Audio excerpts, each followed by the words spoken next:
Welcome to Expressions of Leadership. I'm your host, Michele Kawamoto Perry. In every episode, we explore how people from educators and artists to executives and entrepreneurs lead with authenticity, rise through adversity, and share the wisdom they've gained along the way. Today, I'm thrilled to be joined by Laurie Hang. Laurie is a community builder, creative director, and founder of Hike to Yoga, a nonprofit initiative connecting people with nature through mindful movement across Los Angeles County. Her work blends creativity, wellness, and community activism, inspiring people to slow down, reconnect with themselves, and reimagine what leadership can look like. Laurie, welcome to Expressions of Leadership. It's wonderful to have you join us. Thank you, Michele. I am so excited to be here. Well, Laurie, I'd like to start at the very beginning. Can you walk us through your family's journey from Vietnam to the United States and how those early experiences shaped your sense of self and leadership? Sure, yeah. So I feel like my beginnings are always such a mouthful to say. And so bear with me because I'm just like, okay, the long history is that I am of Chinese descent. My ancestors were Chinese, and I don't know even when, but they migrated to Vietnam. And so my parents were born and raised there and grew up during the Vietnam War. So lots of different, um, I would say, challenges and obstacles in my lineage. It's been a long way here. So they were also fleeing Vietnam during the communist takeover, and they decided to get on boats many times in the middle of the night to escape. So they're known as the boat people, like refugee crisis in Vietnam, when people would basically be fleeing Vietnam in the middle of the night because they were not supposed to go anywhere. And it was not just expensive to get a spot on the boat, but also dangerous, as it's estimated that half of the people that left via boat didn't make it onto dry land. So I think it's similar to all the refugee crises like nowadays. It's kind of sad to see that it's still happening, but they were fortunately rescued by, I think it was a Red Cross boat, and it took them to Malaysia and then finally to the Philippines. And though I don't know how long they stayed there, I definitely was conceived there.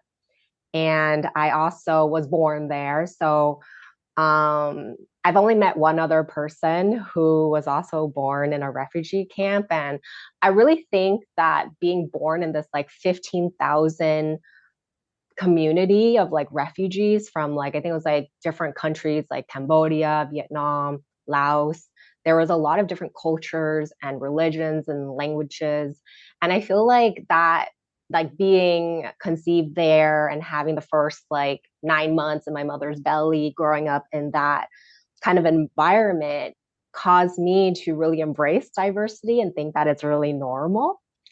So as they arrived here when I was 2 months old, we settled in the San Gabriel Valley, where thankfully there were lots of people that look like me. And so growing up there, at least, without extended family, I did have a lot of culture that was very similar. And growing up and going to school with people who were very similar, it was really good to have that, like, community still, but without the extended family. And what are some of the things that you learned through that experience? Well, I think growing up as an immigrant and also in poverty has definitely made me very resourceful and adaptive. And I think those are all the qualities that probably make me the leader that I am today. I also grew up as the eldest daughter of five. So I felt like I was always the bridge between my parents and their, very traditional views of culture and how Chinese kids should grow up. And also the Americanized, like individualism and Brady Bunch, like family values that we should be having. And I think having to basically balance these two things, like in my mind and in my life, has really taught me to be resilient. And not only that, but really, I guess, be able to flow through it as easily as I can. So yeah, I think those things really helped me to be who I am today. And being the eldest, you also had to help with translating and navigating systems and helping to raise your siblings. What do you think that taught you about leading others? I feel like the number one thing it taught me is that being a leader is uncomfortable. It's about being the person that you're supposed to be and doing the things that are hard. And I think usually people follow leaders because they know where they're going. So I think it's about having that prerogative of choosing what is it that I want to do and where we're going, and ultimately knowing the steps by listening to my intuition and following through, because I think it's so easy to not follow and just do what you think other people want you to do. And it's been a journey, I think, for me to even follow that. Like, I'm not saying it's so easy that I do it like in my sleep right now. I think it's like a pathway. It's like the leadership path is not going to be easy. And I think as I was trying to model what, an immigrant daughter should be doing, like I think I always strive to set the bar high for my siblings. Like I did study abroad when I was in college, and then everyone else did. I even left home at age 17 to go to college. And usually the Chinese culture is like you're supposed to stay home and be with the family. So I think I've always like kept the bar high for me, and it was such a thing to continue doing that. And you've shared that you crave the collectivism found in your heritage, but that's often missing in modern life. How does that influence the work that you're doing now?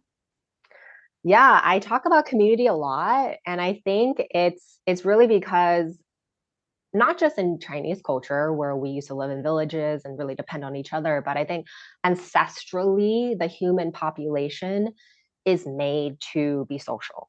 I think the reason why we want to follow and be in a group is because we're conditioned, or DNA is made to connect. Like I think being human means being social.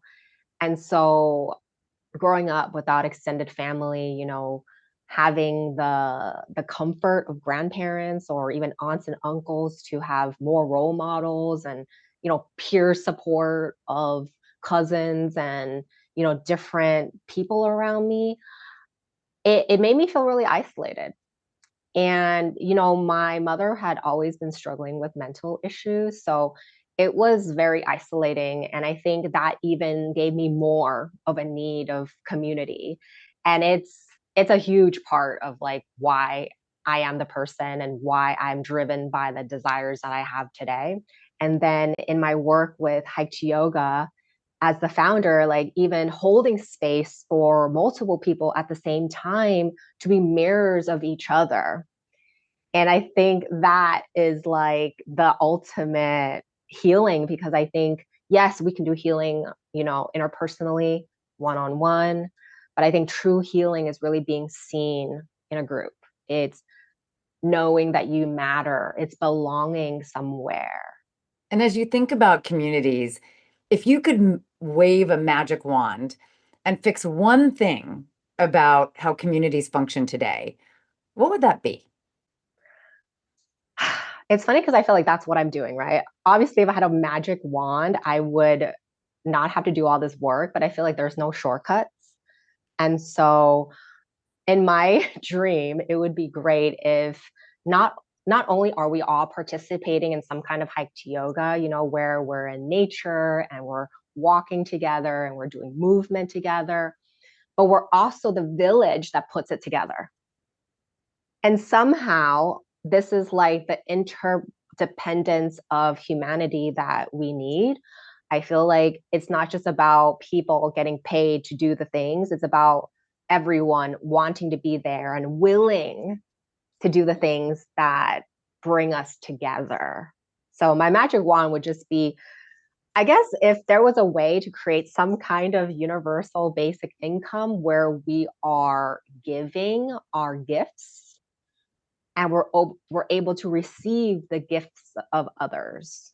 So for you, it's about sharing the talents that you have with the community in order to help the community thrive as a whole.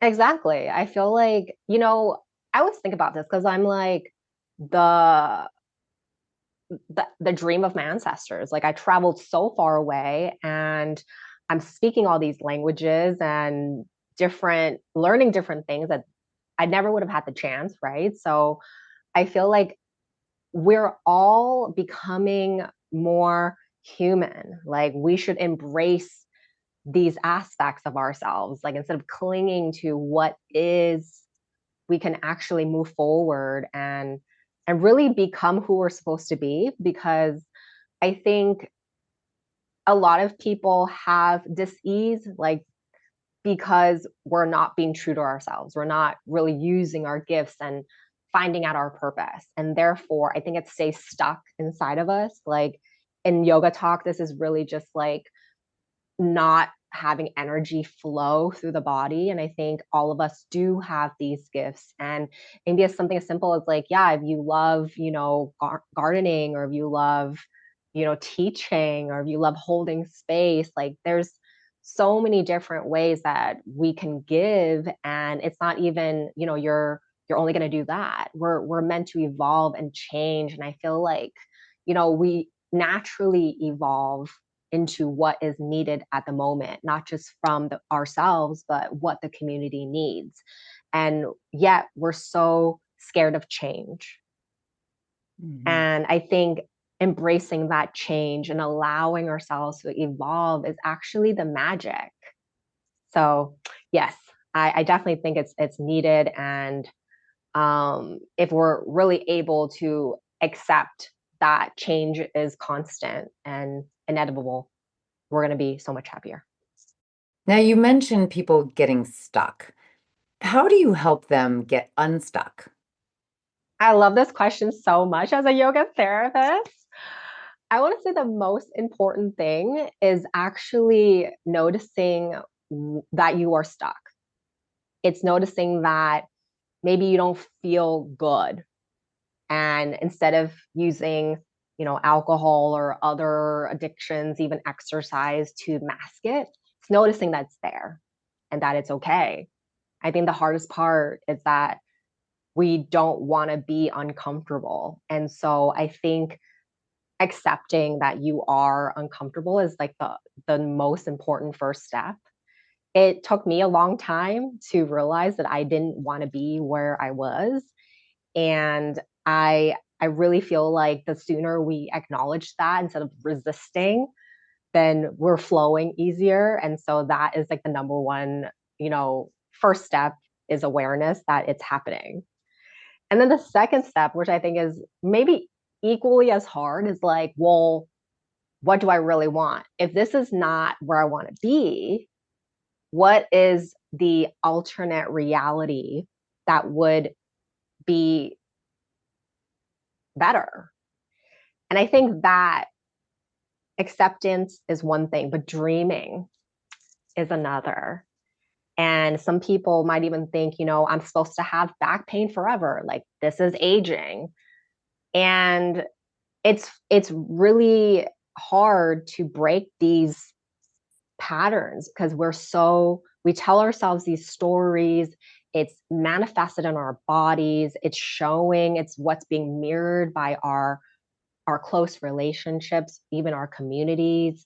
And getting unstuck is really hard if you're still in all of that marinating sauce, right? If you're like coming home and you talk about aging with your roommates, your partners, if you're like complaining about back pain and your colleagues are in the same boat, you might feel like this is the only reality that you have.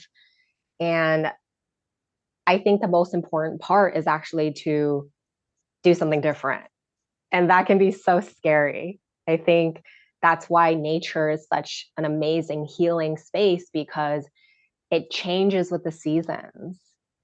It's imperfect, right? Like the trees are not all straight and just, look one way.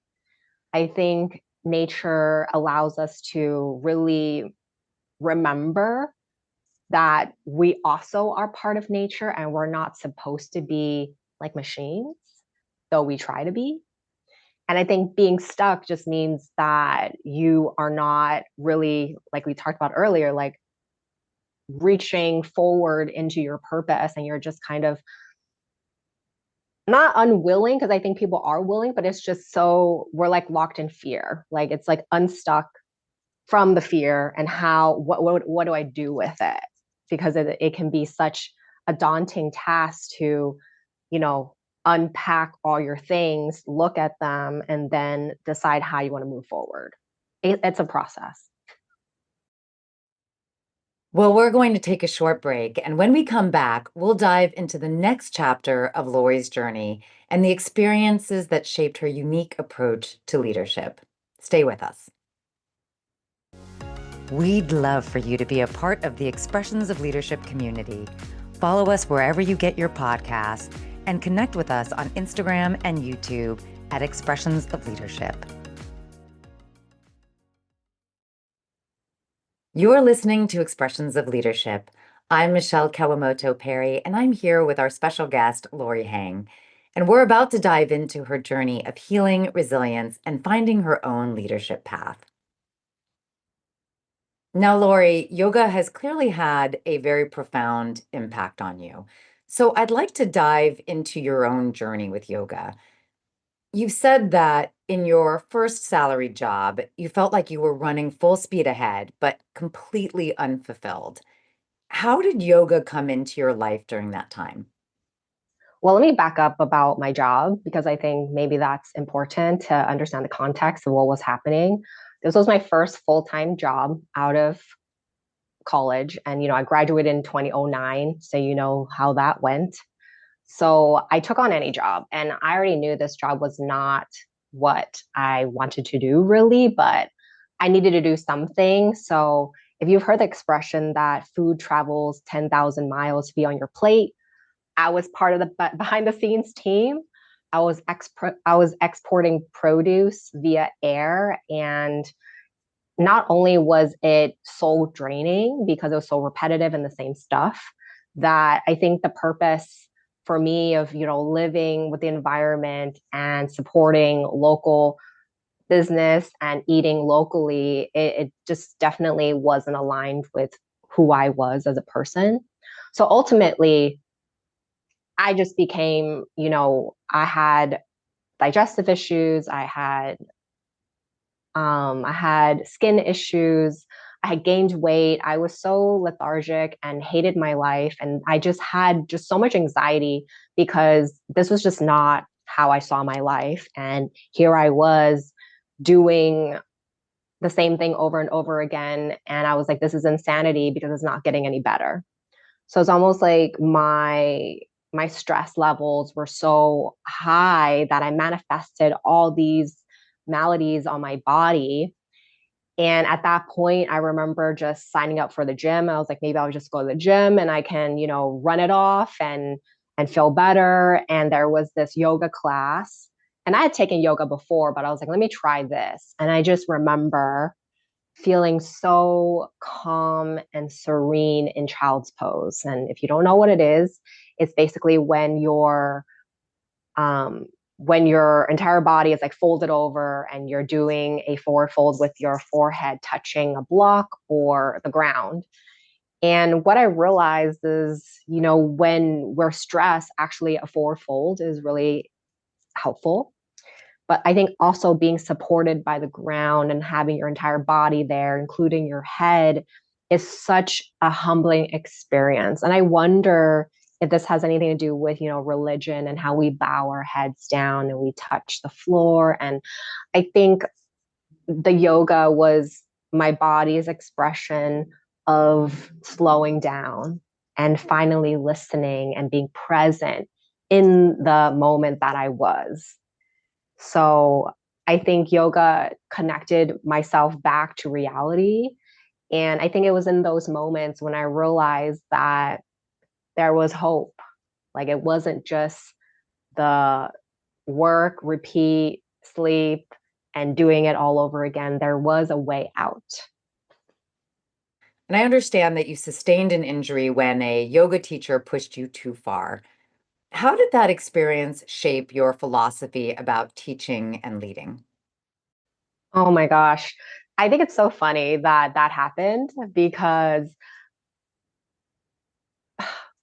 it's I don't know how many people get injured in yoga, and even when my work superiors found out that I couldn't like walk for like 2 3 months, they were like, what, it doesn't even make sense.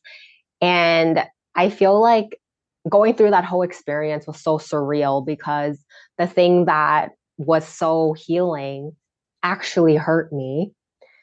And it goes to show that not all teachers are present or understand how to teach. So I think what I learned the most is that, like anything, sports or even, entrepreneurship, you can always push yourself too far. And not only that, but people can push you way further than you'd want to go if you let them. So at first I blamed that teacher. I was like, she didn't know what she was doing. And ultimately I realized I didn't tell her that I didn't feel good and I allowed her to keep going. And I think shifting that perspective made me realize that I'm in charge of my own body and I have to feel what's happening. And since I didn't, I let that happen. And this was one of the game changing experiences because I realized that we can always blame other people for where we are. But if we take ownership for what has happened and we learn from these mistakes, then it gets better. That then now I'm so in tune with not just myself, but I'm always asking and guiding my students to tell me what their current experience is. Instead of me laying my hands on them, I always ask for consent first. But I try my best to guide verbally, to use props, and to really allow them to do the work. Because I think as much as, I think I also love giving adjustments, and there's some students that love getting them. And I think it's part of that like human touch that we all need. But I really believe that in yoga, because it's so about you in your own body, that sometimes having another person touch you is almost a like we take on each other's energies. Like at that point, it becomes like we're intertwined when you should be having your own experience. So I've really utilized that concept in my teachings, not just with my private students, but in community as well. I think it's a beautiful thing to have each of us stand as individuals and also flow together, which is what we do in Hike Yoga. But yes, I think it's really about not just boundaries and being able to guide people where how they should feel, but it's about holding space for all of that to be possible. And by 2014, your health had improved and you were fostering pit bulls and modeling. So you had quite the shift from where you started. What helped you decide to follow your own path instead of what was expected of you?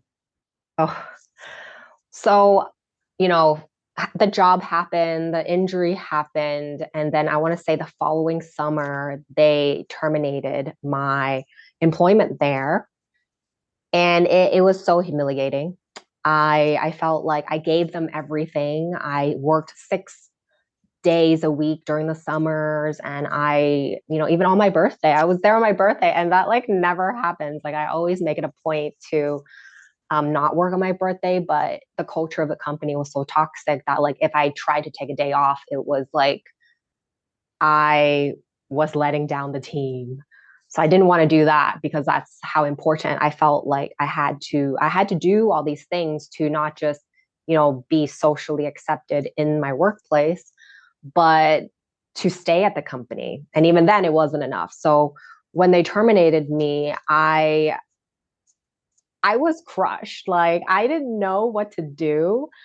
I felt like life as I knew it had ended, and there was this like huge blank canvas. And I think at the time, because of my upbringing, I was just, after middle school, you go to high school, and then you go to college, and then you get a job, and then you get married, and you have kids, and then you die.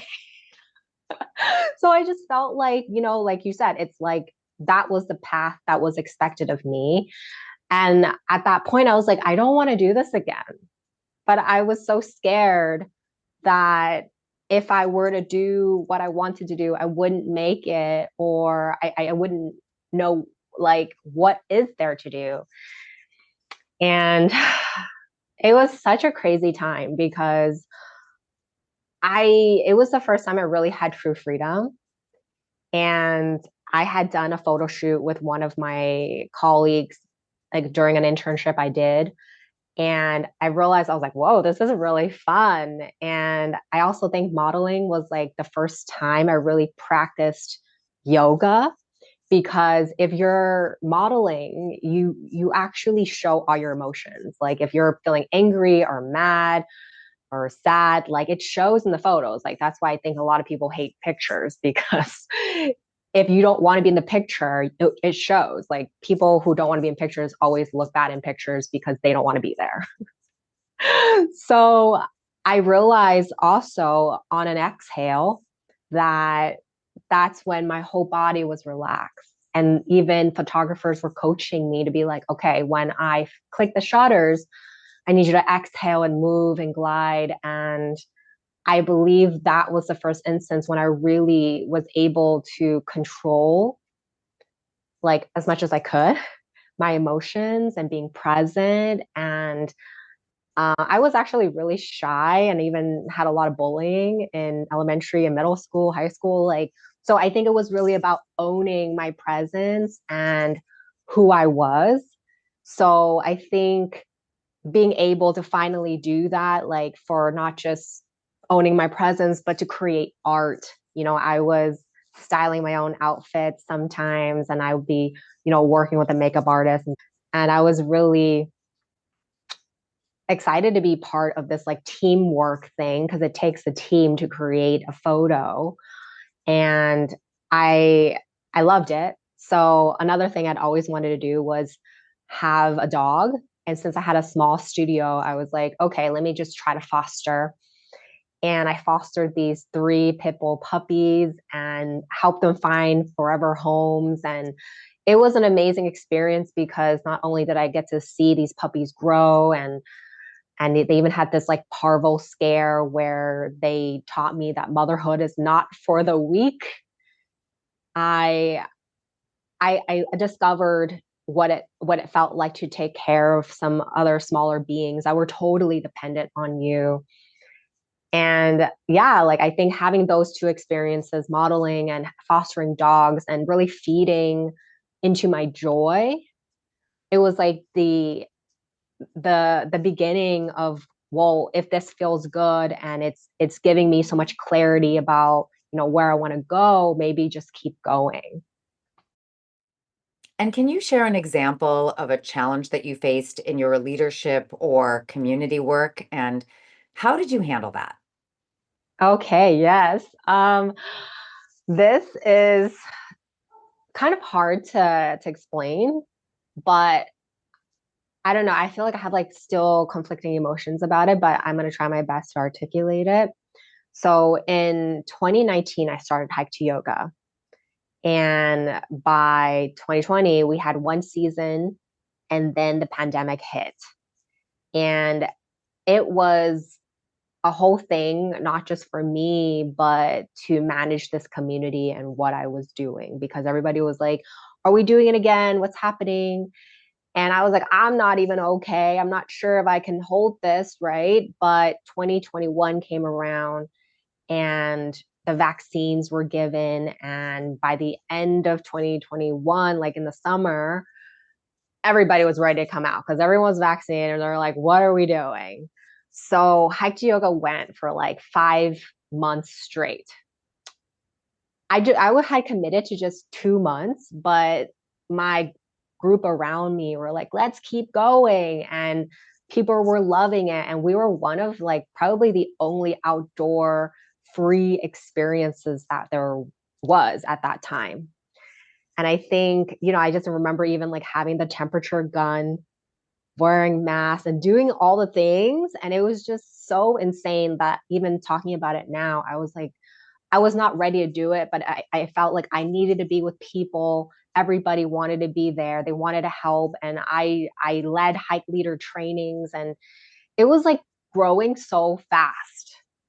And I realize now that as it was bursting at the seams, but I was unwilling to expand. I was unwilling to give up the control and let the whole thing kind of evolve as it should. And we went through some growth where I was changing the fiscal sponsor and things kind of like dwindled and dripped. And I was trying to still hang on, but I was like, you know what? Everything needs to break. And that was what my intuition was telling me, because I think it was growing in a way that was not sustainable. And the people were kind of like, where are we going? And there was no like one unique vision that was pushing us forward. Like everyone kind of was like, we should be doing this and that. And I was just like, this is not good. Like it was just way too much. And I knew I needed to take a break. And, the people around me were like, this is a crazy time to take a break. Like, you should not be taking a break. You should be handing it over and letting go. And I was like, no, I need a break because I started this and I want to go all the way. This is my baby. And I started a indefinite hiatus. And at that time, as somebody who is so used to being perfectionist, I think saying like, you know what, I need to take a break and I don't know when I'm going to be back, that was me finally saying my self-care comes first, because I want to do this, but right now I need to take a break and really figure out where I want to go with it. Because I think any initiative, community, or even like business idea, if the founder is not rooted, grounded in what their vision is, then it's going to spiral out in all different directions. Resources are going to be scattered and it's just not going to go anywhere, right? Like if you think about like, a funnel of air, like it needs to be going fast through. And I realized I wasn't rooted in that. And so I think the time off, which I took 16 months, it sounds crazy now when I say it, but it allowed me the time to really be me and not be defined by like, okay, I have to do this or that and like make sure this is running. I was like, why am I running this? What do I hope to achieve in 5, 20 years? Because at that point, my goals were like hit 1,000 subscribers on email, hit 1,000 Instagram followers. And those are good goals, I would say, but they were not as concrete as as they are now. And I think being able to say no, like I need this for the future of not just me, but for this initiative is really one of those the hardest leadership decision I never needed to make. And I feel like, hike to yoga is about nature and community. And I'm like, how do I create an organization like that if I'm not taking care of myself? So I think it's a testament to how truly invested I am, not just in my own path of healing, but in everything that I'm doing. Let's take a brief pause. And when we return, Laurie takes us behind the scenes of her project Hike to Yoga and why she believes rest itself can be a radical act of leadership. Don't go anywhere. By partnering with Expressions of Leadership, you'll reach an audience of professionals passionate about leadership and growth. For sponsorship opportunities, please contact us at letstalk@expressionsofleadership.com. Welcome back to Expressions of Leadership. I'm Michele Kawamoto Perry, and my guest, Laurie Hang, is about to share how her passion for nature, movement, and mindful rest came together in her work. Laurie, what inspired you to launch Hike to Yoga? I love this question so much. I had already been teaching since 2014, and I had also moved to Baldwin Hills, Los Angeles, and we're right next to this beautiful park called Kenneton State Recreation Area. It's like 400 plus acres of urban oasis, and nobody had ever heard of it. And I'm just so blessed because it's literally 5 minutes, no, it's 10 minutes walking distance from my house.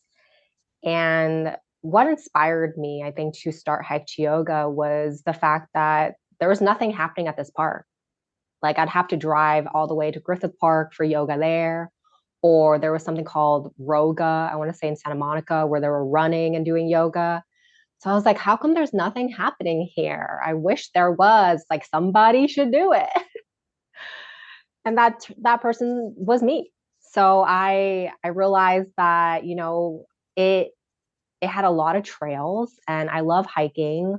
At that time, I had gotten my first dog with my now husband, and I was hiking these trails with him. I was hiking the hills of the neighborhood, and I was just like, it would be cool to do this with people like my neighbors and friends. And I was also thinking how like we have these incredible views of downtown Los Angeles from the park. And I was like, what would be better than this view? Some people doing yoga in front of it. And lo and behold, like I had a neighbor who started a nonprofit for like it was supposed to advocate for Kenneton. So she was my first fiscal sponsor, and we definitely teamed up, and she got the pilot moving. I was also like, oh, I want to meet my neighbors and bring people together. And what better place than at the park with nature and doing some easy, fun things like hiking and talking about native plants and doing yoga together. So for me, it has always been an intention of creating space for people to connect. Now, you've described rest as rebellion, pushing back against a culture that prizes productivity above all else. How do you bring that philosophy into your leadership and put it into practice in your community work? Rest as rebellion is hard for people to understand. I feel like there is a book, I think one of my community members talked to me about. It's called Rest as Resilience or Rest as Resistant. And I think the hardest part is getting people to let that sink in. They have to actually stay still, right? They have to stay still and let it actually penetrate through and then tell themselves that it's okay to not be productive. So I think the main way that I bring this into my work, not just with, like private clients who have anxiety, or, when we're out in nature or doing yoga, I think having that moment to breathe and check in is something so simple, but so hard to do because that requires us to release the distractions and to actually hold space for the presence to happen. I think in a world where, we have such like we can be distracted by not just social media, but people who need things from us, like our kids or our partners and friends, whoever, families, there can be such a pull for our attention. And I want to say the hardest part is making it a priority. So after you're able to realize that, wow, like I was really relaxed from going to hike to yoga or after a class or session with Laurie, what was the difference?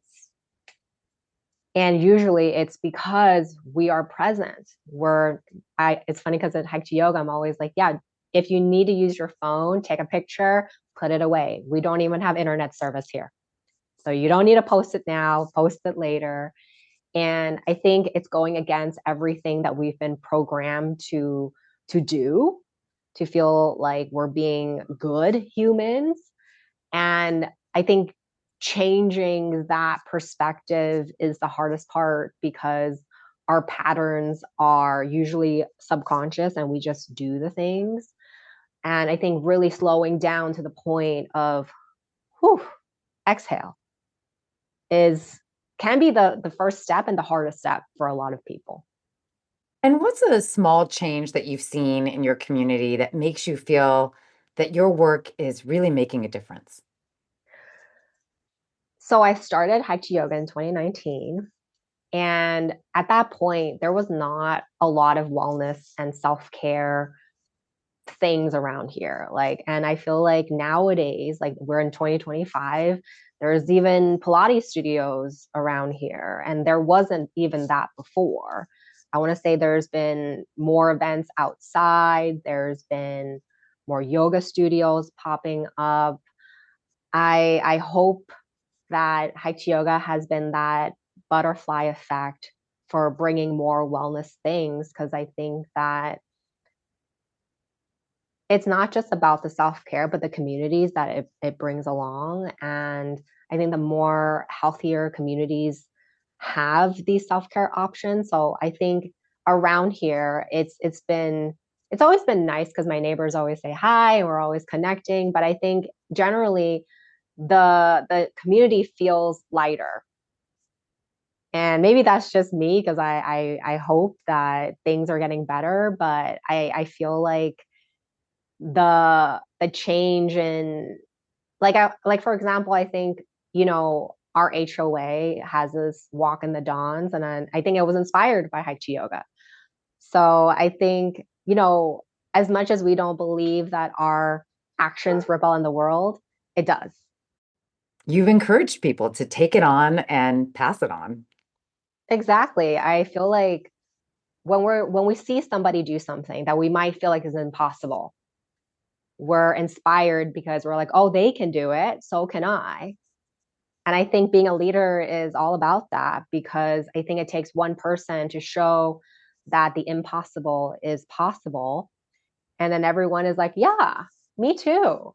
Right. I think that's the most important part, right? When we do these things, not only are we allowing ourselves to express and do the things we're meant to do, we also show others that it's possible, it's not scary, and it's worth doing, I think.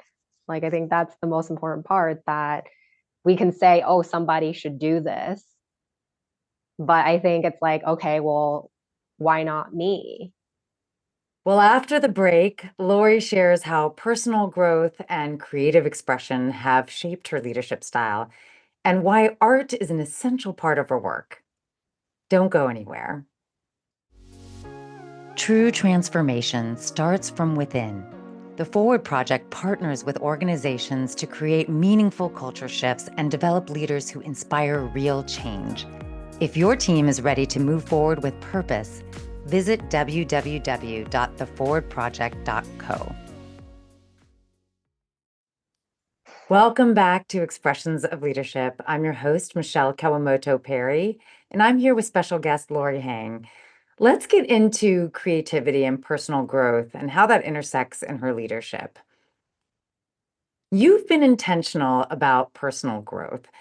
What are some of the practices that you're engaging in to support that growth? And how has that shifted the way that you show up as a leader? Well, aside from my yoga practice, which I try to connect daily with my body and breath, I believe that creativity is the number one thing after movement. I write and journal daily. I think allowing my words to flow through me it's a way to like dump my brain and kind of put all my emotions out on paper. Sometimes when I write them down, I realize that it wasn't that serious, or these emotions are totally valid, and it allows me to move on. I think when we write things down, it allows us to process them better as well. Another thing that I don't do as much now is, before the pandemic and even during, I was doing collage. And what I love about collage is I have this like whole bundle of like magazine cutouts. So nowadays when I do collage, I will pull out this bundle and I'll be like, what am I feeling? So sometimes I don't even have words for these things of how I'm feeling. Sometimes it feels like just I need to get this out. And it could feel like more like frustration, but excitement. And like I just kind of pull things out according to how I feel. So it's a very intuitive process to like process my emotions without naming them. And then I arrange them in such a way that it really explains where I'm at. I find that art allows me to process in a different way, in a more visually emotional sense. But yes, I also offer these collage visioning sessions with clients if they decide that this is something they want to start doing, just because it's so helpful in just destructing all of these built up patterns and emotions and how we can feel stuck. So sometimes if the words don't work, then the images do. So it's a really fun process. Like I really enjoy all of these creative ways of writing and experiencing my own emotions, because I think the more that we make them fun and not scary, the more we do it and easier every time. And as we talked about before, I think getting unstuck is really about accepting where you are. So the sooner you get there, because I think we can stay stuck for years, I think it's really good to expedite the process so you can live the life that you deserve and thrive as your ancestors would have wanted. And how do these creative expressions feed your leadership? Ooh, I want to say I'm a very intuitive leader. I try my best to listen to my gut, and I will speak my mind as best as I can. Like I think sometimes we're always censoring ourselves, but if something feels off, I will say it, and then people will kind of be like, "Oh yeah, she's right. This is how it should be going." So I think being a good leader is about feeling the situation, knowing the vision, maybe even being a few steps ahead so that people can catch up with you, because I think they're the ones doing the grounds work and all of that. So I think my my position role as the leader is really just knowing where we want to be and hopefully guiding us in a way that, this doesn't help, this does, let's kind of mold it together and offer guidance in a way that is allowing people to step up and participate, because I feel like intuitively it's it's like we know, but it can be uncomfortable to acknowledge. So I think the number one role of a leader is really just to be like keeping their vision as the number one priority and guiding others to help, holding space for them to be a part of the magic. And then finally when we get there, everyone's like, yes, we did it together. Well, we're going to take one final break. And when we come back, Laurie talks about her vision for the future, the legacy she hopes to leave, and her advice for anyone wanting to lead from a place of healing and creativity. Don't miss a thing. Follow Expressions of Leadership on your favorite podcast app and connect with us on Instagram and YouTube at Expressions of Leadership. You're listening to Expressions of Leadership. I'm Michele Kawamoto Perry, and I'm here with Laurie Hang, and we're in our final segment, diving into her vision for the future and the mark that she hopes to make. What does success look like for you in the next few years? That's a really good question because I already feel successful. I think anything that I aim to do is going to be successful because I am doing what I want and I have such abundance in my life, like not just in my, practice and nonprofit, but I feel like I'm finally so grounded in my vision and where I want to go that it's not about the destination, it's really about the journey. But I think, I have big dreams of writing a book, being on stages and speaking about self care and all the things that we discussed today, bringing people back to nature. I hope that Hike to Yoga becomes a national phenomenon where every green open space is a Hike to Yoga hub. I I want to own a chateau at some point. I want to lead yoga retreats. I think really success is about doing the things that light me up, and I'm on this path. So I don't really see myself getting derailed. And if people really want to be happy, you have to do what's uncomfortable to get yourself there. I think that's the hardest part, to take the small steps and continue. But I want to say if you continue, the momentum builds. So keep leaning and believing that you deserve it. Now, imagine it's 20 years from now and someone is telling your story. What do you hope that they say about you? She believed she could, and she did. She was the refugee baby coming from Chinese ancestry. Like her parents were immigrants. She grew up on poverty, and she is a châtelaine of her own castle in France. I think it's about pushing the boundaries of what is expected of us. And she definitely did. Well, Lori, how can people learn more about you and your services or get involved with Hike to Yoga? So I have two websites. The first one is for my private practice. If you want to work with me virtually or in person in Los Angeles, I teach small group classes, I teach privates, and I'm going to be hopefully launching my first yoga retreat in France next year. You can find me at my website, which is, lauriehang.com, and I'm sure you'll list it on the show notes. I will also give you the website for Hike to Yoga.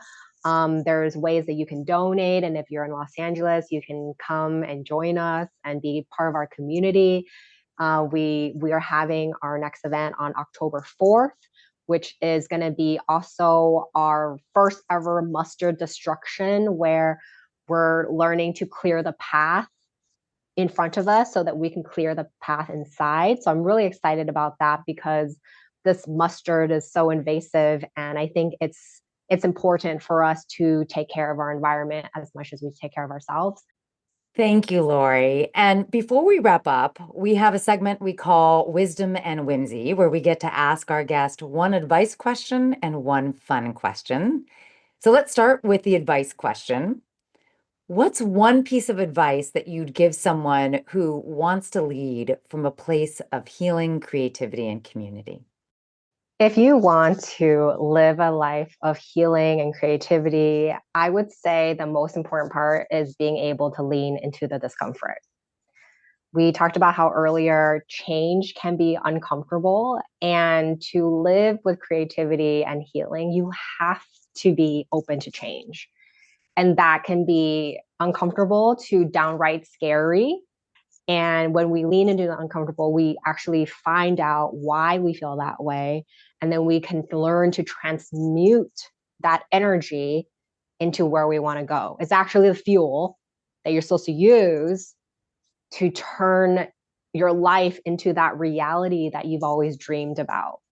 And there's no better way to train yourself to do that than with yoga. I feel like that's the main practice. So I would say if you are ready to lean into the discomfort, find a yoga practice. I think that's the easiest way to train your brain and your body that resilience comes from overcoming challenges.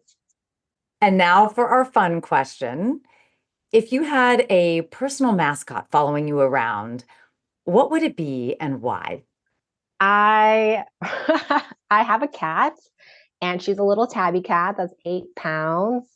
I want to say if I could have a mascot for real, it would be a tiger. Everywhere that I go, I would be so protected and also like cool because who has a tiger? And I think it's also my birth year animal in the Chinese zodiac.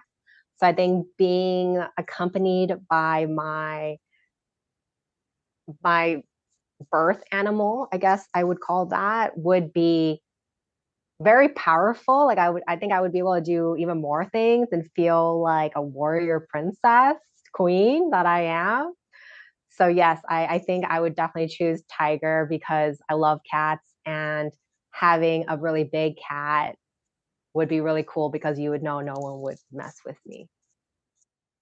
Well, Laurie, thank you so much for joining us on Expressions of Leadership and sharing your fascinating story and your vision. Your leadership, rooted in vulnerability, creative rest, heritage, and community, reminds us that true leadership isn't a race, but an unfolding. Thank you for having me. And to our listeners, thank you for joining us. I hope today's conversation inspires you to explore your own leadership path, one step or hike at a time. And we'll see you next time. If you haven't done so already, make sure to click on that follow button so you don't miss out on future episodes. Have a guest you'd like us to interview? Questions, ideas, or just want to say hello? You can reach us at letstalk@expressionsofleadership.com or connect with us on Instagram or YouTube. We'd love to hear from you.